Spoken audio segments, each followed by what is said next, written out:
Hello, my name's Bev and I'm the author of the book Please Eat, A Mother's Struggle to Free Her Teenage Son from Anorexia, which describes our family's battle with the deadly eating disorder, anorexia nervosa, which my teenage son Ben developed back in 2009 when he was just 15 years old.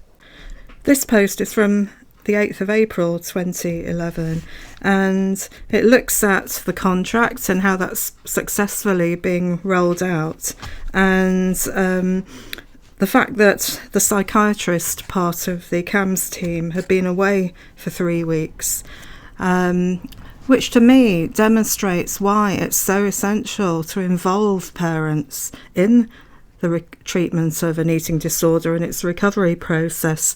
Modern treatment models do include very much so and embrace the need to involve parents. They're called family-based therapy or family-based treatment, because when you think about it, we were only seeing CAMS for 60 minutes a week, and for quite a number of weeks in a year we only had access to the CAMS nurse because the psychiatrist was away on holiday. It's normal for people to take holidays, but you really need to build into this the need to involve the family, to train the family, teach the family how to feed their child, and just make them feel very much part of the process. Because as I was to discover at the time, there were still people out there, professionals, not our CAMS team, I hasten to add, but there were people out there who still believed that parents were the cause of an eating disorder, that it was their fault for being bad parents somehow, some way along the line. And how on earth can you involve bad parents in treating someone with an eating disorder? That should be left to the professionals.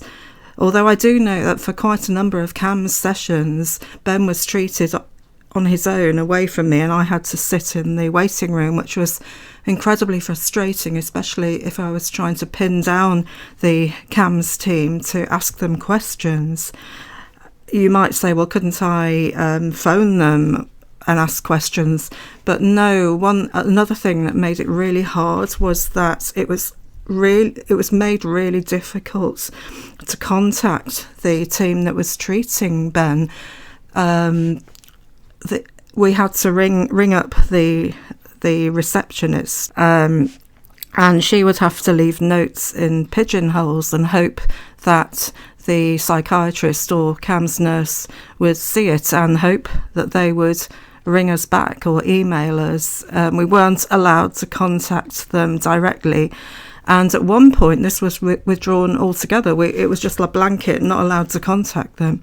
And you can imagine how frustrating that was, especially at times when I felt it was just me, because, of course, my husband was working away. And at this particular point, he'd been made redundant, but he was busy looking for work, which was so important because he needed to hold the fort together and earn some money, because I wasn't really able to work at this point. So, yeah, it was vital that I was involved in the treatment, and that the treatment was going to be evidence-based treatment. And from what I was seeing on the Around the Dinner Table forum, which was started by a fantastic lady based in the United States, someone whose daughter had been through an eating disorder and recovered successfully, what I was seeing across that forum was this wonderful new treatment coming in from the United States, which was family-based treatment. And it was a version, as I understood it, of an actual model that was developed, believe it or not, here in the UK at the Maudsley and Bethlehem Hospital in London. I actually met them. I met Janet Treasure, who was heading it up at the time, and Jill Todd, who was Janet Treasure's second in command, a eating disorder specialist nurse. And those are two of the people in the UK that, when I met them, they really got it. They really understood it. I really felt that they were on the same page as me. And I wished that they could treat Ben. Anyway, sorry for ranting on about that.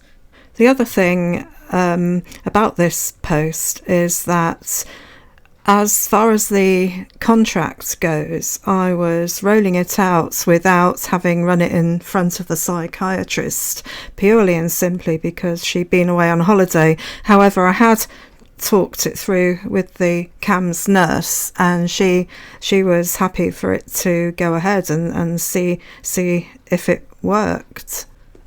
Anyway, back to the post which I'm about to read, which is from the 8th of April 2011, and it's called CAMHS Day Today.